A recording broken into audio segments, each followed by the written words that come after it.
Yes, nguhaye ikaze wo gukurikira filimi zacu. I'm Lantine Big Baddest, number one journalist original Rwanda.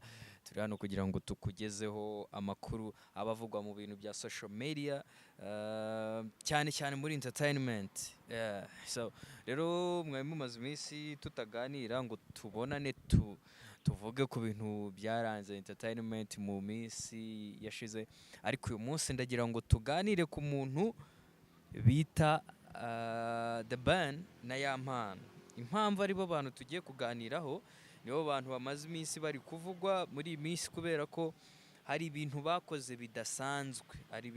bidasanzwe, ngira ngo ari byo tuganiraho. Bino bintu niba uri umuntu uhubuka cyangwa ukunda kumva ibihuha, hari igihe bitaza gutuma ubyumva cyane, ariko niba uri umuntu ushaka reality, uraguma hano wacinga kino kiganiro kugira ngo ibintu bigende neza. Ndabanza mpere ku muntu bita The Ben. Who is Tiger? The Ben ni muntu ki?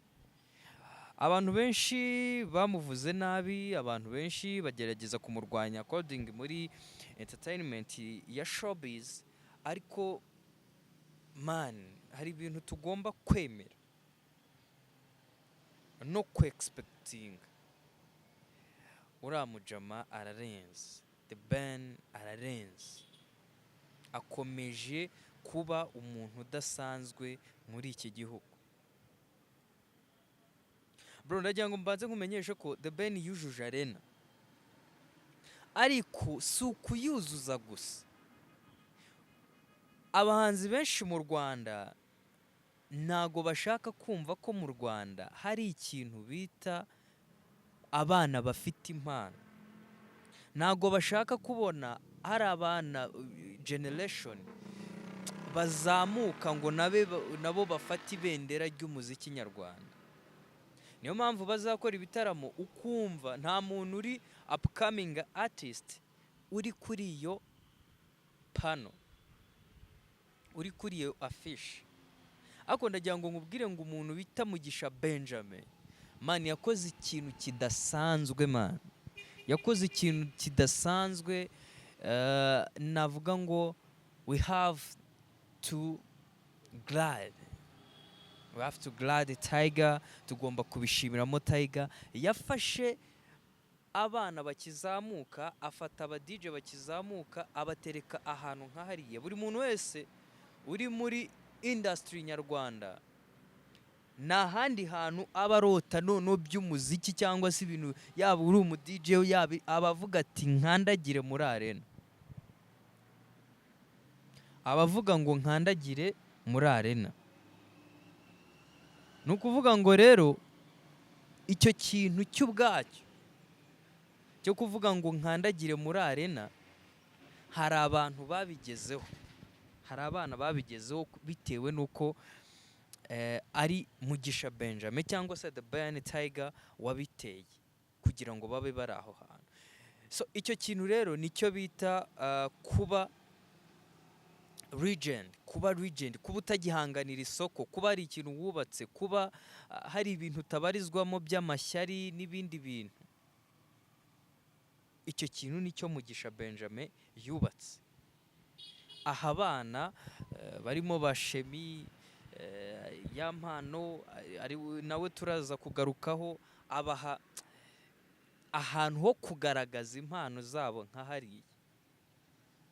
Mwabonyemo ba DJ Flix, ni abana mu bu DJ ariko nyine yabizereyemo, abatrustingiramo, yumva ko bakwiriye kuba hari ahantu. The Ben mu magambo yakunda gukoresha, akunda kuvuga ngo duteze imbere music nyarwanda. Ntabwo ushobora guteza imbere music nyarwanda utagira ikintu bita unity, utagira ikintu bita supporting. So The Ben mu mbaraga ze cyangwa se mu bushobozi bwe yateretse imbere abana nk'ariya kuri iriya stage imeze kuriya, abanyarwanda banabereka ko babishimiye, bari kumva. Ariko ni umwe mu bahanzi mu Rwanda bagerageje ikintu nka kiriya. Sinzi niba muri kugerageza ku understanding icyo kintu. The Ben niwe muhanzi ukoze ikintu nka kiriya cyo kuvuga ngo hari abana bafite impano mu Rwanda ngomba gutrustinga bakaza kuri stage nk'iriya, bya bintu bagize indoto zabo bikaba dreams comes true. Kiriya ni ikintu kidasanzwe tugomba kwemera ko The Ben ari umuntu urenze still now. Hari abantu bakomeje kumuhanganisha na Bruce Melody. Bruce Melody ni umukozi kandi mwiza, ni umukozi ukora ibintu byiza, ariko ndagira ngo babwire kino kintu, hari ibintu bitahangana, bose ndakeka ko bagiye kurekura album tuzaba tureba, ariko The Ben ni umuntu udasanzwe uri kugerageza kugira ikintu yubaka muri industry nyarwanda. Tugomba kuvuga ngo respect to her.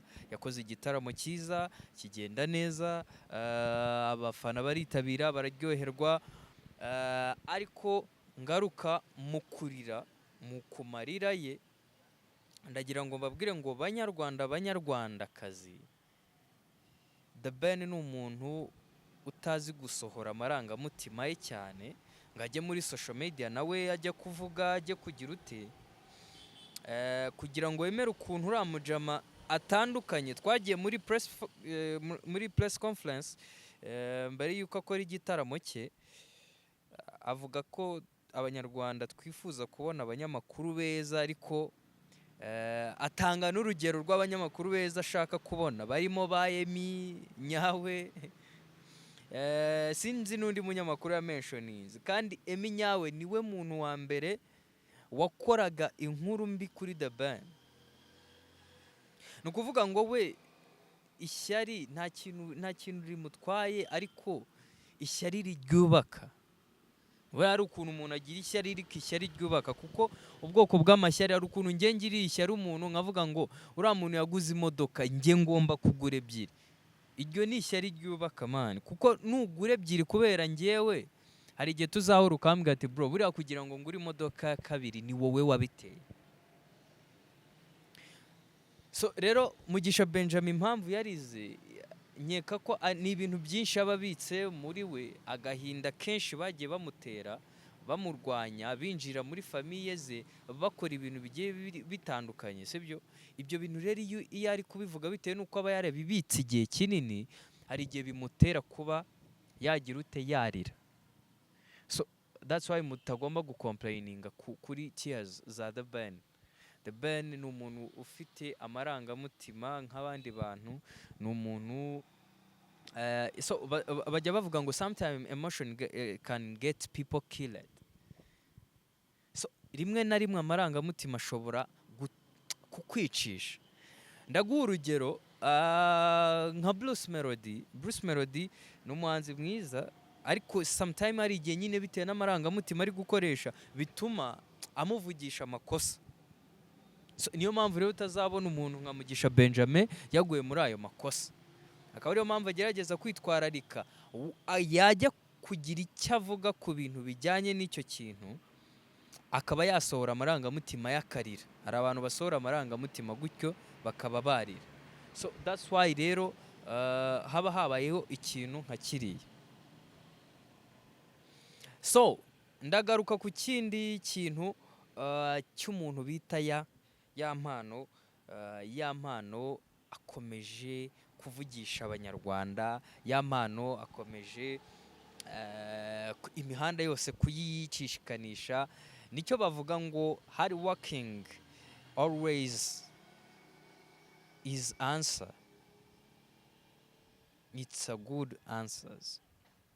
Buri gihe nukora cyane ugakora buri kimwe cyose bizakubera igisubizo kandi cyiza. I promise you. Ya mpano yarakoze igihe kinini, yaka Bruce Melody collabo arabyanga, arakora agakora indirimbo nziza abanyarwanda bakazumva tukanazikunda, ariko tugategereza ko tuzamubona kuri stage byaranze. Inshuti yanjye, tugategereza ahantu tuzabonera ya mana ari guperforminga byaranze. Ariko ndagira ngo nkubwire ngo ya mpano baka kanya bari bari kumwita Simba, ariko aravuga ati njye ntago nakigereranya na Diamond kuko ararenze. Ariko nanjye ubu tuvugana ndi kubarirwa mu bahanzi babiri mu Rwanda. Wifuza hit cyangwa se wifuza ko igitaramo cyawe cyitabirwa ubona abafana, wampamagara. Umuhanzi wa mbere avugaga The Ben. Ubu mu Rwanda ndagira ngo nkubwire ko ya mpano indirimbo ye ngo niyo iri ku mwanya wa mbere kuri Spotify na Audiomack. So ibyo bintu rero ya mpano, iyo gift yaje kwihabwa n'umuntu bita The Ben, ko yararotaga kugera muri arena, kuba abanyarwanda natwe twarifuzaga kumubona. Ya mpano yaje kuvuga ngo za nzozi ze zabaye impamo. So ndagira ngo rero tubanze tuvuge kino kintu. Ya mpano yakoze ikiganiro kuri M Empire, aravuga ati ako The Ben yambabariye akanyere akama stage akareba utuntu nzikorera. Yambabariye mu by'ukuri kw'Imana akama stage akareba utuntu nzikorera. The Ben nawe muri wa mutima we aravuga ati ariko uyu mwana murebe. Abantu bapanze igitaramo, amakuru dukesha DJ Flix bari banamupinze ya mpano, bavuga ati se uyu mupeti no bwa mbere agiye kuri stage katumuha iminota mike, bamukubita iminota 5 bro, bamukubita iminota 5 man, 5 minutes. Ariko wewe kubera ari igikoko yabibyemo ngo 2 man, ndagira ngo nkubwire ngo iyo minota yarayikubise kandi ayikubita neza, bimuviramo nyine yavuye kuri stage abanyarwanda batabishaka, bavuga ati ya mpano. You get what I want. So ya mpano ni umuntu mugari, abanyarwanda bakwiriye kumenya ko ari umuntu mugari, ahubwo yaburaga amahirwe nk'ariya kubera ko afite indirimbo nziza zanditse neza, ziri according once history, nyine z'ibintu byanditse nyine wumva ko ari ibintu biba bifite quality. So ndagira ngo rero nkotinge ku bintu yaraye yatangaje nimugoroba mu ijoro ryashize kuri M Empire. Yavuze ngo ko yahuye na The Ben akumva nyine agize ikintu kidasanzwe, akumva agize igishyika, akumva agize igishyika, arangije avuga ati The Ben ni Puff Daddy. Ntago ari kuvuga Puff Daddy w'inkozi y'ibibi ubu ufunze, yavugaga ko ari Puff Daddy nyine ni nka papa we, kubera ko yamufunguriye amarembo adasanzwe, byatumye ya mpano atangira kubona ko yakora igitaramo cye. Ubu ngubu ari kubipanga, yavuze ati njyewe ngomba gukora igitaramo cyanjye. You get the point? Yavuze ati nubwo hazamo abantu bake ariko ngomba gukora igitaramo cyanjye abantu nkabakubita acoustic live. Ibyo byose yabibonye kubera ko hari umuntu wamubereye itara akamumurikira, hari umuntu wamufunguriye amarembo, hari umuntu watumye abona ko ubwe afite audience, ariko n'abanyarwanda bibwiza ukuri ko bamukunda. Ya mpano ni umuhanga man, ni umuhanga, mugomba kubya-appreciate ko ari umuhanga, mukabyemera man, mukabyemera ko ari umuhanga, ari umwana ukeneye supporting, ari umwana nyine ufite ahantu ari kuva. Ubu aka kanya ari kuvuga ati The Ben niryo tara ryanjye, niyo right house yanjye. Hari abantu batari kubyumva neza ngo ibiki n'ibiki, ngo nuko wenda mu stage, ariko ndagira ngo nkubwire ngo niyo right house, kubera ko umuntu ugutereka muri iranzu bro, umuntu ugutereka muri iranzu ni ikintu kirenze, ni ikintu nyine kidasanzwe kigufungura amarembo, nyine kigatangira kukwereka ko you need to hard work together, you need to get to keep hard working, you need kutaba inconsistent, kudacika and weakness. Nyine ibyo bintu byose kugera hari ahantu ni ikintu kikwereka ko all things can, ibintu byose birashoboka. so rero ndagira ngo nkubwire ko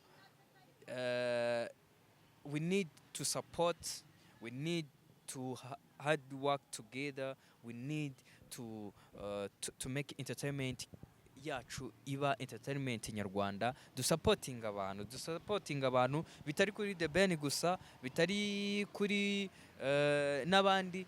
Dukeneye gukora cyane kugira ngo tugire ahantu tugeza industry yacu, nk'uko Mugisha Benjamin akunda kubivuga. Dukore cyane kugira ngo ibintu bizagende neza, industry yacu itere imbere. Hano rero niyo mpamvu tuba turi kubaganiriza, ngira ngo mbatemo n'akandi gakuru. Umuntu bita Miki n'umuntu bita agapromota muri iyi minsi uri kwirira hit y'ubuntu. Erega nitujya tuvuga ukuri, tujye natwe twibwiza ukuri. Yego wenda bakubwiye ukuri, ariko nawe mbere yo kugira ikindi kintu wibwiza ukuri. Agapromota ni umuntu wari uzwi muri social media, ariko n'aba-influencer bagenzi be, ariko ntabwo ari umuntu wari uzwi mu baturage b'Abanyarwanda. Rero ubu ngubu ari kwirira hit y'ubuntu, ayikuye ku mukobwa bita Miki, nawe azamuwe n'umuntu bita Regis hamwe n'umuntu bita Kiramani. Bari mu rukundo ruvuze ubuhuha, avuga ati mubyara wanjye rwose ntago ashobora gutuma nibagira nkumbura Regis. Twarabanye, yabaye umuntu mwiza, atariko yahaye agaciro amafaranga cyane kurenza uko yahaye agaciro umubano twari dufitanye. Nicyo kintu gituma ntashobora kumwibuka, kubera ko ntiyambereye inshuti nziza, ntiyambereye wa muntu nyine shoulder to lean on, urutugu rwo kwiyegamiza. So ati njyewe na mubyara wanjye rero agapromota mu minsi igiye kuza dufite ikintu bita ikirori tuzaba you know what. So rero we have to be waiting ku birori byabo. Icyo twakishimira nuko nabo bagira ibirori runaka, bagashakana, byaba bisa neza. Nanabwira baba ari aba besto nabo bagira ikintu bibwira, bive mu nzira byose, kubera ko twamaze kumenya ukuri ko bari mu rukundo rwa nyarwo. So rero nicyo twakishimira muri industry, kubona abantu batera imbere, kubona abantu bamwe bavamo abagore n'abagabo beza ba Rwanda rw'ejo, bakabyara Rwanda rw'ejo, bagakomeza kandi gutera imbere muri industry. So nyine nicyo kintu twifuza. Ntabwo twifuza industry irimo amatiku, ntabwo twifuza industry irimo abantu badafite vision, badafite culture y'u Rwanda. Dukeneye industry yubatse neza mu buryo bwiza, itera imbere, itwika, ariko idatwika mu kugira ngo twinjire muri famille z'abantu, idatwika kugira ngo ahubwo itwika kuko umuntu cya danger, nawe ukora ikindi kintu cya danger, wamuciyeho akaba ariyo sagas. So ndagira ngo mbabwire ngo Banyarwanda, abantu baba muri social medias, a big influencer, bloggers, n'abanyamakuru bisanzwe, nitwubaka ikintu cya danger tukava mu matiku, Abanyarwanda rega bagomba accepting ibintu twe tubahaye. Buri Abanyarwanda twabemeje ko itika ari ryo ritwika, sibyo? Barabyakira, ariko tuzanye ikindi kintu, tukajya tuza kuri mikoro tuje kubamenyesha iby'abasitari babo, tuje kubamenyesha iby'amakuru ari imihanda, wenda biravugwa ko runaka bimeze gutya, sibyo? Bageraho bakabyemera, bakabyumva kandi. So dukeneye rero gukora cyane kugira ngo tuzamure industry nyarwanda muri rusange, ariko kandi natwe tuzamure, bitubyarire umusaruro. YouTube muri iyi minsi ziri gukiza abantu bamwe na bamwe, abanyamakuru nabo bari kubona ibiraka bimwe na bimwe, ariko byose biba byavuye muri unity and work together, no kumenya aho dushaka kuvana igihugu cyacu n'aho dushaka kukigeza. So rero yari ayo makuru nayo mfite. Njyewe ndi Rantain Big Baddest, this is Filimi Zacu. Tuzasubire mu biganiro by'ubutaha. Maximum respect to everyone unyumva akantega amatwi. See you next time.